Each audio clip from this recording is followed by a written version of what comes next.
22. What godly characteristics are present in our speech when we are pursuing God's wisdom?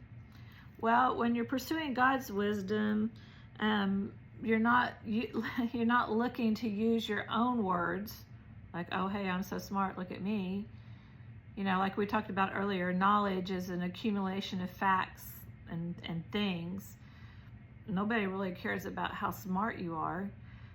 But wisdom, on the other hand, is when you're taking those facts and the accumulation of those things and you're putting them in the hand of God, and the actions of the Father are moving through you, because your will and your purpose and your plan in your mind is to satisfy the Father in heaven, and nothing else in life can give you rest or peace but the pure satisfaction of the Father.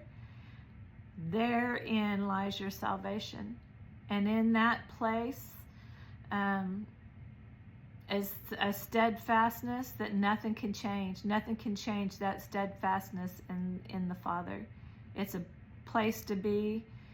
It's, what do we say? I shall not be moved. I'm on solid ground.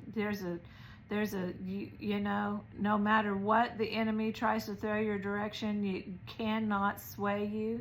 You will not be moved. You will not be shaken, because inside that place in the Father, when you're abiding in Him and He's abiding in you, there's nothing that's greater than the Father. And so when your will is to do the will of the Father and not your own personal agenda, and not what you think other people ought to do, or the way you think other people ought to act, or the way you think God ought to solve a problem and trying to help Him out, man, and just back off and let God be God.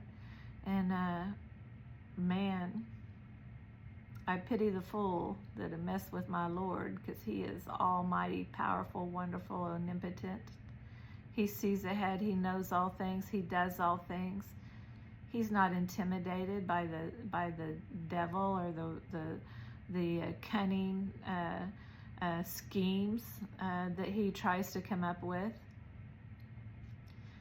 God is the creator of all things. He knows all things. He sees all things, and He knows the intent in the heart of mankind.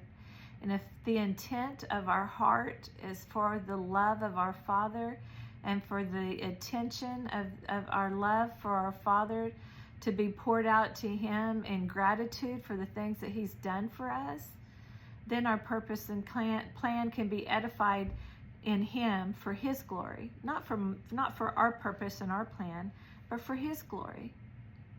He's a good, good Father.